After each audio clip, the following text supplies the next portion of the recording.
10번째 편지. 우리 가련한 포교지.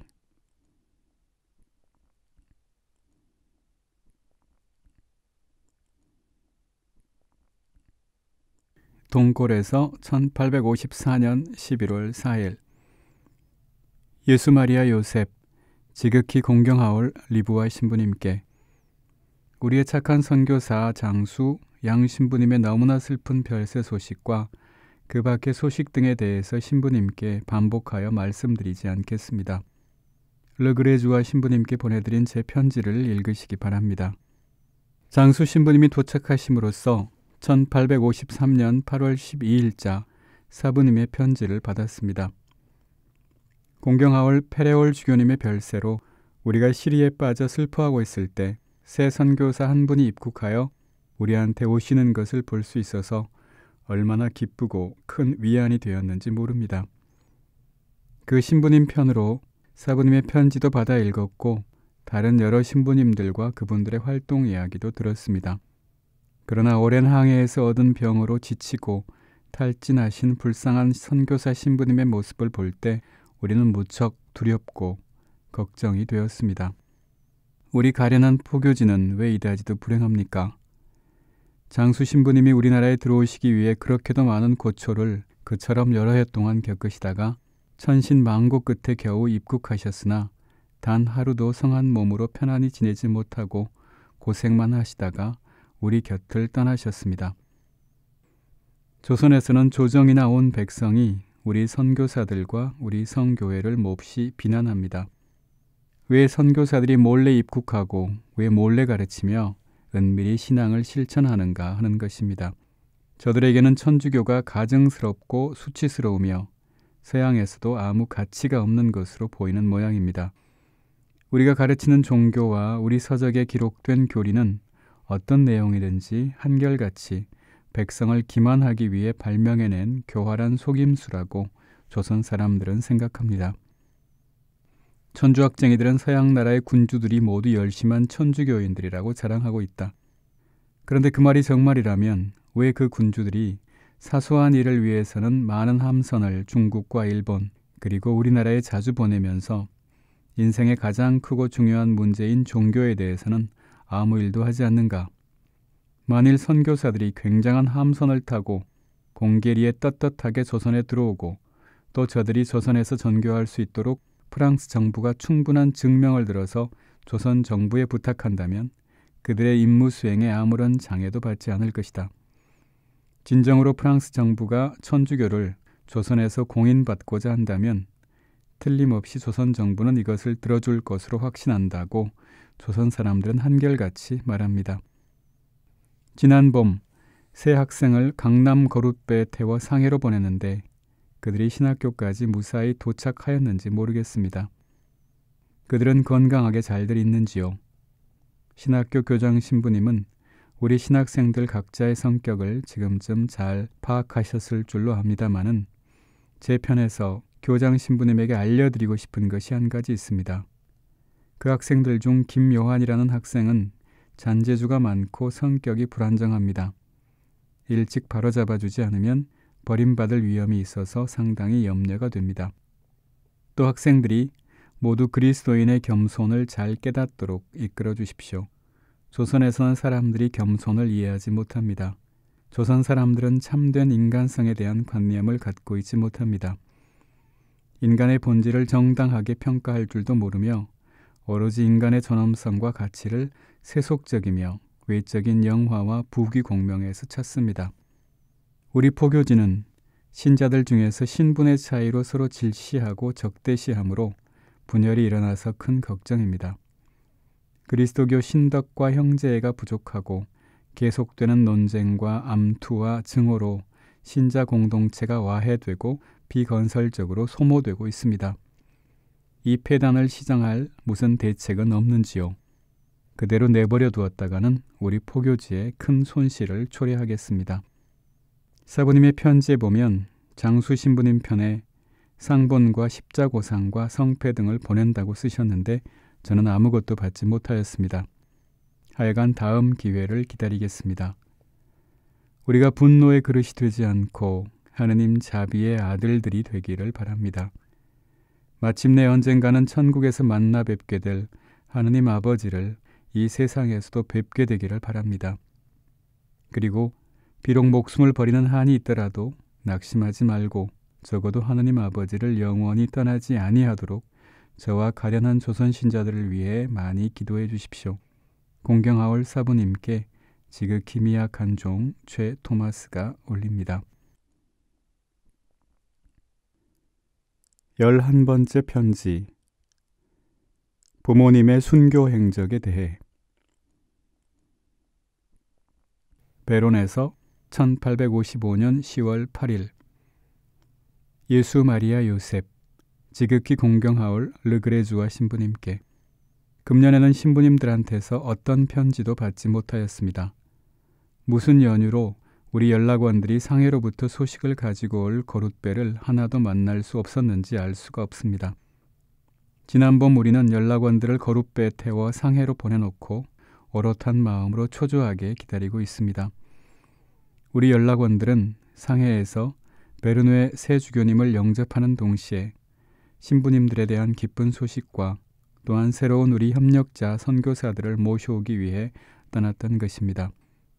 우리 연락원들이 탄 거룻배가 강남에서 오는 신자배를 만났습니다만 그 사람들의 말이 주교님 일행이나 편지 등을 실은 배를 만나지 못했다는 것이었습니다. 그래서 우리 거룻배는 연락원들을 강남 신자배에 옮겨 실은 후 서양에서나 중국에서 전하는 소식을 아무것도 듣지 못하고 조선으로 돌아왔습니다. 원컨대 하느님께서 자비를 베푸시어 우리 신부님들이 편안하시고 모든 일이 순조롭게 되기를 바랍니다. 그리고 우리 연락원들이 강남에 무사히 도착해서 머지않은 장래에 새 주교님과 선교사들을 무사히 우리 포교지까지 모셔오게 되기를 바랍니다. 지극히 좋으신 하느님의 자비로운 은혜로 우리는 모두 웬만큼 건강하고 제법 평온히 지내고 있습니다. 금년은 풍년이 들어서 불쌍한 우리 신자들이 한시름 놓았습니다. 우리에게 더욱 큰 기쁨이 있습니다. 하느님께서 새로운 형제들을 우리에게 많이 보내주시어 하느님 아버지의 밭에도 풍년이 들었습니다. 저 혼자서 어른에게 세례성사를 집전한 숫자만 해도 자그마치 240명이나 되었습니다. 그러나 분통이 터지는 일도 있습니다. 영세자들 중에 양반으로 불리는 사람들은 처음에는 다른 이들보다 더 열심히 굳세어 보였습니다만 지금은 다른 이들보다 더 쉽게 무성한 가시덤불에 숨이 막혀 시들어버렸습니다. 그 이유는 다음과 같습니다. 양반 신분의 사람들은 대개가 한가로운 생활을 합니다. 아무리 찌들고 가난하여 먹고 살아갈 것이 없어도 차라리 굶어 죽었으면 죽었지 결코 일을 해서 최소한의 생계비라도 벌 생각을 안 합니다.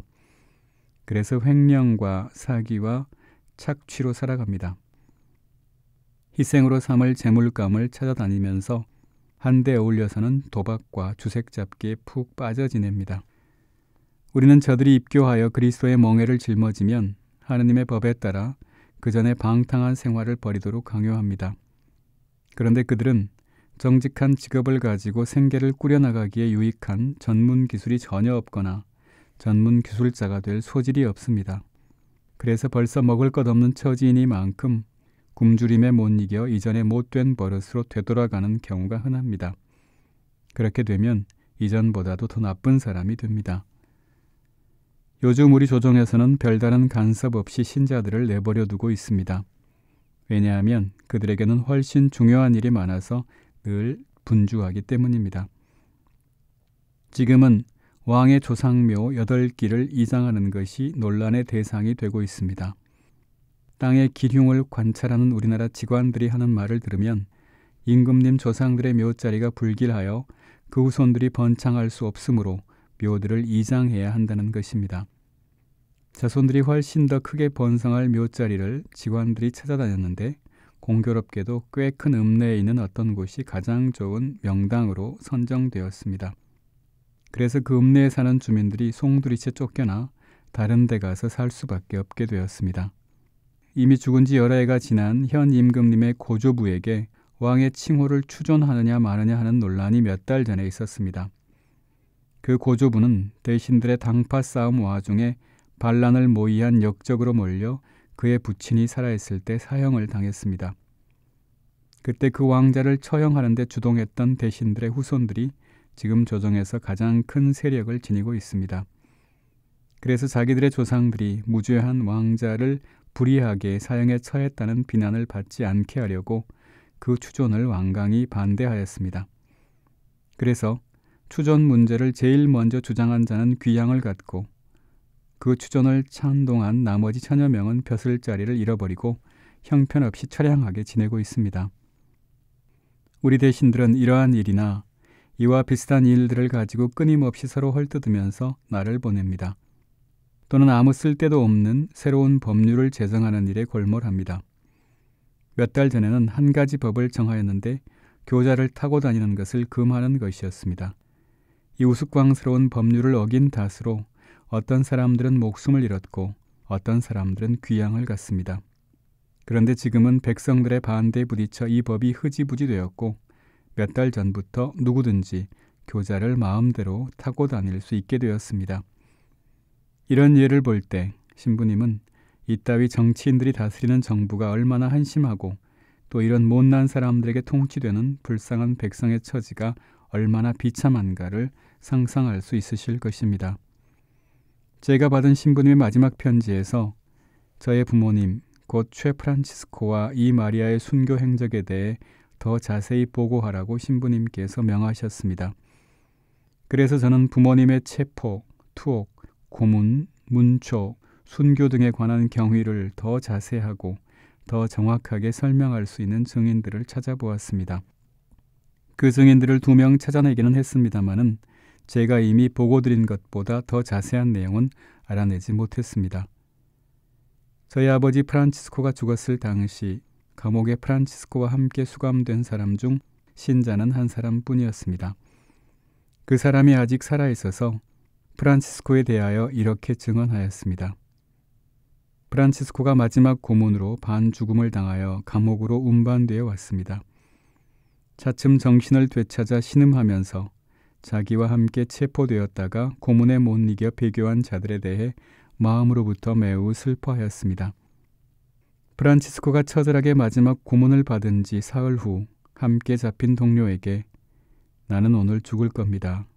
목이 많이 마르니 마실 것을 좀 주시오 하고 말하였습니다. 프란치스코는 가져다 준 물을 마신 다음 다시 한번 배교자들에 대한 동정의 말을 하고 조용하고 평안하게 운명하였다고 합니다.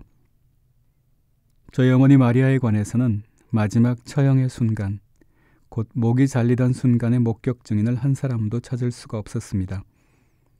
왜냐하면 유일한 증인으로 남아있던 아들 야고보마저 내보냈기 때문입니다. 마리아가 십자가 형틀에 묶이고 소 달구지에 실려 형장으로 떠나려 할 때 유일하게 남아있던 아들 야고보를 내보냈습니다. 그것은 아들을 바라보다가 마음이 흔들려 배교하게 되지는 않을까 염려했기 때문입니다. 다만 마리아가 감옥의 하인 한 명을 가르쳐 예비시켰는데 그가 아직 세례를 받고 신자가 된 것은 아니지만 하느님을 믿었고 형장에까지 따라가서 마리아가 흔연한 낯으로 처형되는 것을 보고 크게 감동하였고 또 그 이야기를 아들 야고보에게 전했다고 합니다. 저희 아버지 시체는 아들과 친척들이 찾아서 매장하였습니다. 그러나 저희 어머니 마리아의 시체는 함께 참수된 동료 순교자들과 함께 묻혔으며 또 비신자들이 무서워서 밤중에 비신자들 무덤 가운데 묻었기 때문에 지금은 그 무덤이 어디인지 찾을 길이 없습니다. 저희 아버지 프란치스코의 무덤은 신자들 무덤 사이에서 분명하게 구별할 수 있습니다. 신부님께서는 또 다른 순교자들과 그 밖에 주목할 만한 사건에 대해서도 적어보내라고 말씀하셨습니다. 이런 사건에 대해 글이나 구전으로 전해지는 것들을 많이 찾아내기는 했습니다만 아직 충분한 증거를 확보하지 못하였기 때문에 신부님께 지금 말씀드리지는 못합니다.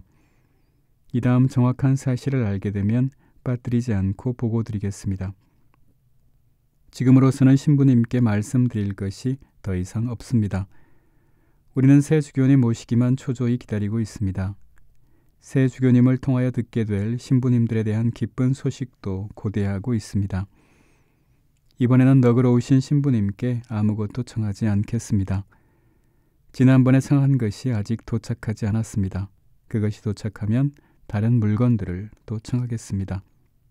한 가지 드릴 말씀이 있습니다. 기도 중에 저와 저의 불쌍한 조선 신자들을 잊지 말고 기억해 주시기 바랍니다. 신부님을 통하여 모든 신부님들과 지극히 공경하올 대표 신부님께 간곡히 인사드립니다. 지극히 공경하올 사부님께 가장 미약한 종 최 토마스가 올립니다. 12번째 편지, 순교자 최혜성 요한, 소리우스에서 1856년 9월 13일. 예수 마리아 요셉, 지극히 공경하올 르그레즈와 신부님께 오랫동안 소식이 격조하였습니다.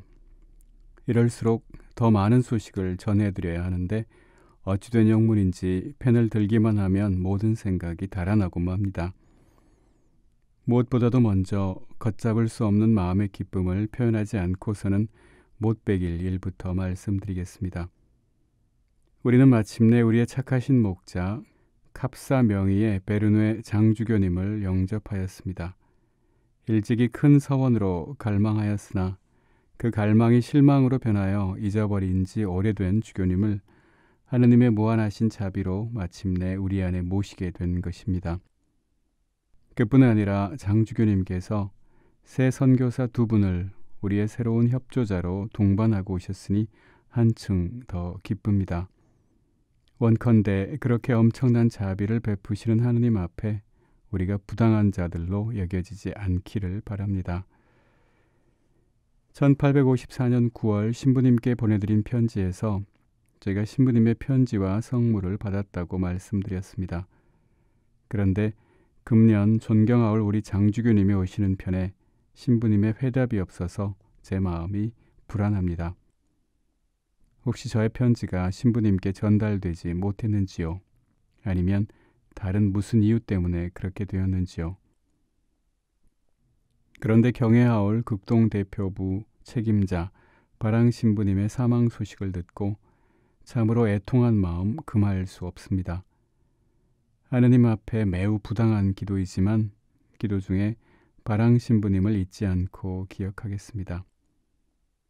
이제 근심과 걱정에서 해방되어 저 세상에 계시는 바랑 신부님께서 살아계셨을 때 못지않게 우리 가련한 포교지를 보살펴 주시는 관리자가 되어주시기를 희망합니다.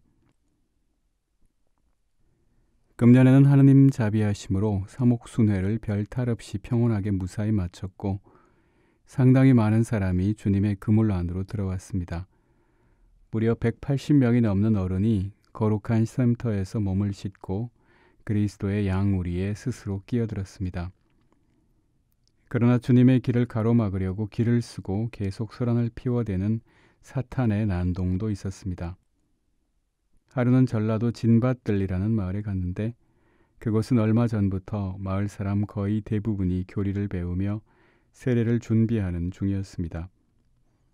그들은 준비를 다 마치고 선교사 신부님이 오기만 초조하게 고대하고 있었습니다.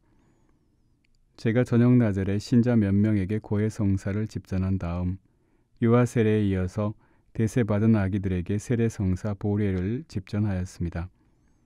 그러고 나서 잠깐 눈을 붙였다가 달기 울 때 일어나 미사를 드릴 예정을 하고서 영세 준비를 마친 어른 15명에게 세례 성사를 집전하기 시작하였습니다. 그때 갑자기 100명이 넘는 포졸들이 마귀떼같이 몽둥이를 들고 쳐들어왔습니다. 그들은 제가 성사를 거행하고 있는 집을 둘러싸더니 미사 가방과 성작 등을 빼앗기 위해 제가 있는 방까지 들어오려고 덤벼들었습니다. 그러나 거기 함께 있던 신자들이 비록 숫자는 그들보다 적었으나 완강히 대항하여 못 들어오게 막았습니다. 문을 빙 둘러싼 그들은 온갖 폭력으로 문을 부수고 들어오려 하고 신자들은 죽을 힘을 다해 그들을 물리치느라고 일대 난투극이 벌어졌습니다. 그리하여 쌍방간에 부상자까지 발생하였습니다. 저는 몇몇 신자들과 함께 방에 있었는데 그들의 도움으로 급히 미사짐을 챙겨 뒷창문으로 재빨리 빠져나와 캄캄한 밤을 이용하여 산으로 도망을 쳤습니다. 저와 신자들은 신발도 신지 못한 채 바위와 가시덤불 사이로 허둥지둥 이리저리 헤매었습니다. 서로 있는 힘을 다하여 싸우는 북새통에 양편에 부상자가 많이 났고 결국에는 외교인들이 도망쳤습니다. 그러나 그들은 격렬하게 싸웠지만 아무것도 강탈하지 못한 것을 분하게 여겨 그 마을을 관가에 고발하였고 관장은 그 마을의 유력자 5명을 체포해서 감옥에 가두게 했습니다. 그중 한 사람은 이 바오로라는 사람입니다. 7, 8년 전에 신자가 된 그는 다른 신자들보다 더 열심하고 덕망이 높아서 그 마을의 회장으로 선임된 사람이었습니다. 또 한 사람은 하 아구스티노라는 사람인데 그 고을 원님인 관장 다음으로 제일 높은 관리였습니다. 그는 겨우 3년 전에 영세했는데 벌써 많은 외교인들을 천주교로 끌어들였습니다. 그래서 천주교의 주동자이며 전파하는 자라 하여 체포되었습니다. 나머지 3사람은 1년 전부터 교회에 나오기 시작한 예비 신자들이었습니다. 그들은 외교인들이 우리를 습격하러 왔을 때 세례를 받으려던 사람들이었습니다. 그들 중 첫째 사람은 이 나라의 가장 높은 양반 가문 사람이었습니다. 그는 천주교의 진리를 깨달은 후 집안에서 천주교를 실천하기에는 너무나 많은 장애가 있기 때문에 자기 고향을 떠나 이곳 산속 교우들한테로 이사와서 살고 있었습니다. 나머지 2사람은 우리 공소의 포졸들을 데리고 왔던 배교자의 친척들입니다. 그 배교자는 첫 배반자인 유다 이스카리옷을 본받아 저를 체포하려고 공소를 습격한 것입니다. 그자는 배교한 후 내통자와 박해자로 변신하였습니다. 그는 습격을 하기 전에도 자기 친척인 2 예비 신자에게 온갖 모욕과 핍박을 가하면서 자기를 따라 배교자가 되기를 강요한 일이 있었습니다.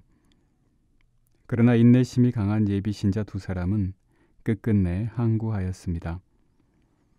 관가에 잡혀간 우리 신자들은 용감하게 하느님께 대한 신앙을 증거하였습니다.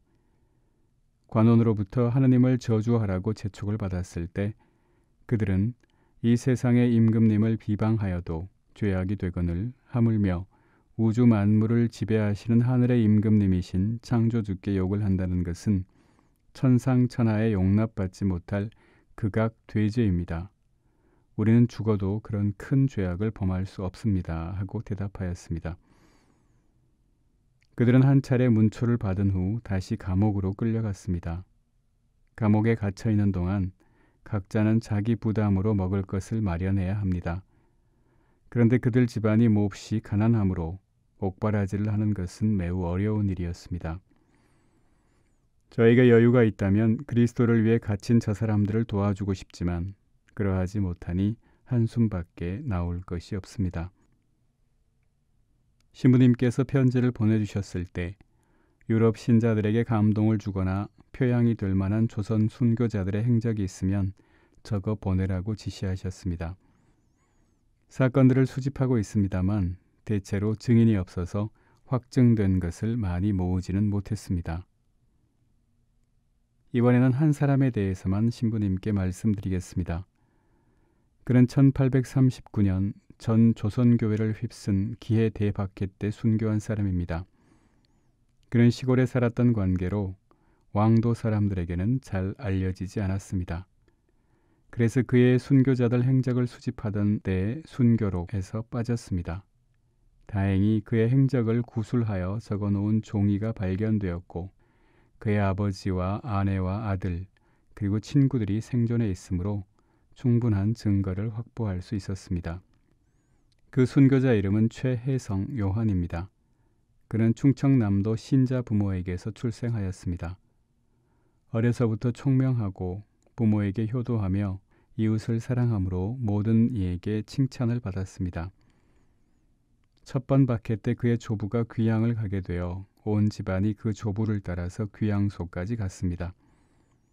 그 고을에서 요한이 장성했는데 주위 사정으로 보아 외교인들 한가운데 살면서 천주교를 합당하게 실천할 수가 없어서 산속으로 이사하였습니다. 거기서 그는 작은 교우촌을 이루어 모든 이에게 교리를 가르치고 착한 표양으로 귀감이 되었습니다. 그는 극도의 비참한 가난과 어려움을 극복하는데 항구한 인내심을 발휘하였습니다. 그런 가난 중에서도 형편이 허락하는 대로 애긍시사와 자선사업 등을 벌하지 아니하였습니다.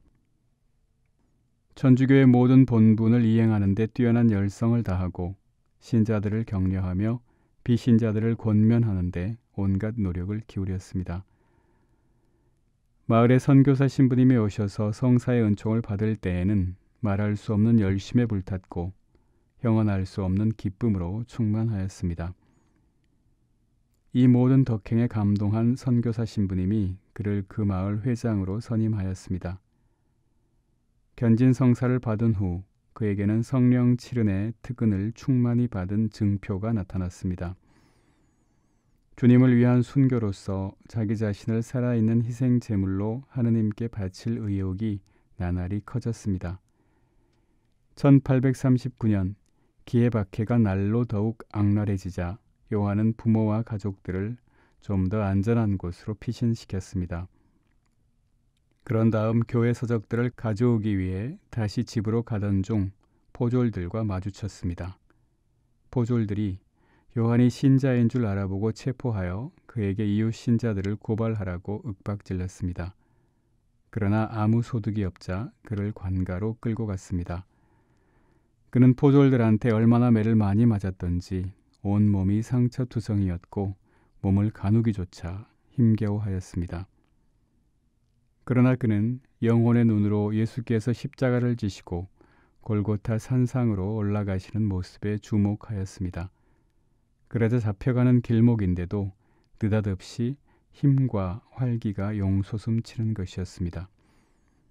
그가 관가에 끌려가 관장 앞에 섰을 때 관장이 네가 사악한 종교를 신봉한다니 참말이냐 하고 물었습니다.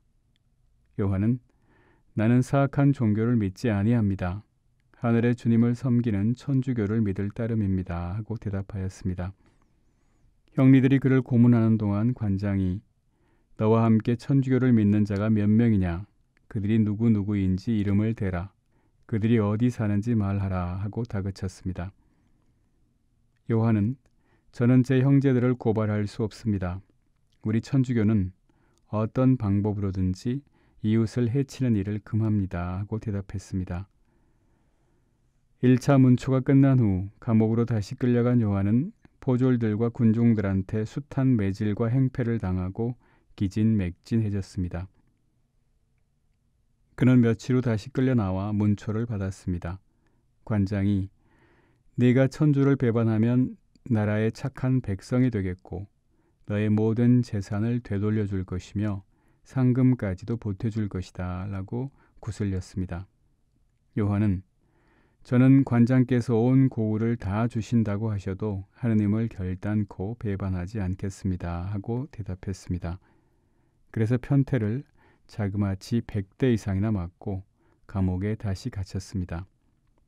그 후 다시 재판관이 호출하여 네가 정말 죽기를 바라느냐 하고 호통을 쳤습니다. 요한은 저도 다른 이들과 같은 사람입니다. 살기를 원하고 죽기를 무서워합니다. 그러나 정의를 위하여 죽기를 사양하지 않습니다 하고 대답하였습니다. 재판관이 크게 분노하여 곤장과 편태로 가공할 만한 형벌을 명하면서 말했습니다. 너의 종교를 위해 죽겠다는 말이 참말이라면 네가 죽을 때까지 치도록 하마. 요한의 몸은 온통 피투성이가 되고 살이 갈기갈기 찢어지고 뼈가 드러났으나 하느님의 사랑으로 불붙은 그의 영혼은 기쁨으로 용약하였습니다. 그는 지겹게도 21차례나 문초를 당하였습니다. 얼마나 모질게 고문을 당하였는지 살과 가죽이 헤어져 창자가 몸 밖으로 쏟아졌으며 뼈가 으스러졌습니다. 문초 중에 당한 형벌 외에도 보졸들과 악당들에게 온갖 악행을 다 당하였습니다. 마침내 사형 선고를 받고 1839년 9월 29일 목이 잘려 29의 나이로 순교하였습니다. 천국으로 계산하는 날이 밝아 마당으로 내려갈 때가 되자 그는 기쁨의 표시로 자기와 옥사장이들에게 작은 잔치를 베풀었습니다. 영광스럽게 최후의 형장으로 끌려나갈 때 그동안 욕설을 퍼부으며 매질하고 형벌하던 포졸들과 백성들도 그를 뒤따라가면서 눈물을 흘리며 그와 작별하였습니다. 다른 순교자들에 대한 이야기도 무척 많으나 아직 충분한 증거를 얻지 못했습니다. 하느님께서 허락하신다면 더 정확한 정보를 수집하게 될 때 신부님께 자세히 보고하겠습니다. 저는 며칠 후 여기서 700리 떨어진 새 교우촌으로 출발할 예정입니다. 이 교우촌은 귀양간 어떤 신자가 그 마을 사람들에게 복음의 씨를 뿌려 최근에 형성된 곳입니다. 그 신자가 사람을 보내어 선교사 사제를 모셔오도록 청한 것입니다. 제가 이 교우촌을 방문하고 나서 혹시 주목할 만한 이야기가 있으면 다음 기회에 신부님께 보고드리겠습니다. 신부님의 또 다른 분부가 있었습니다. 신부님께서 저에게 아쉬운 것이 있으면 청하라고 말씀하셨는데 제가 전에 청했던 것과 같은 것들을 다시 청합니다. 아쉬운 것 투성이어서 어느 것을 먼저 청해야 할지 모를 지경입니다. 무엇이든지 보내만 주시면 저에게는 다 필요하고 소용이 되겠습니다.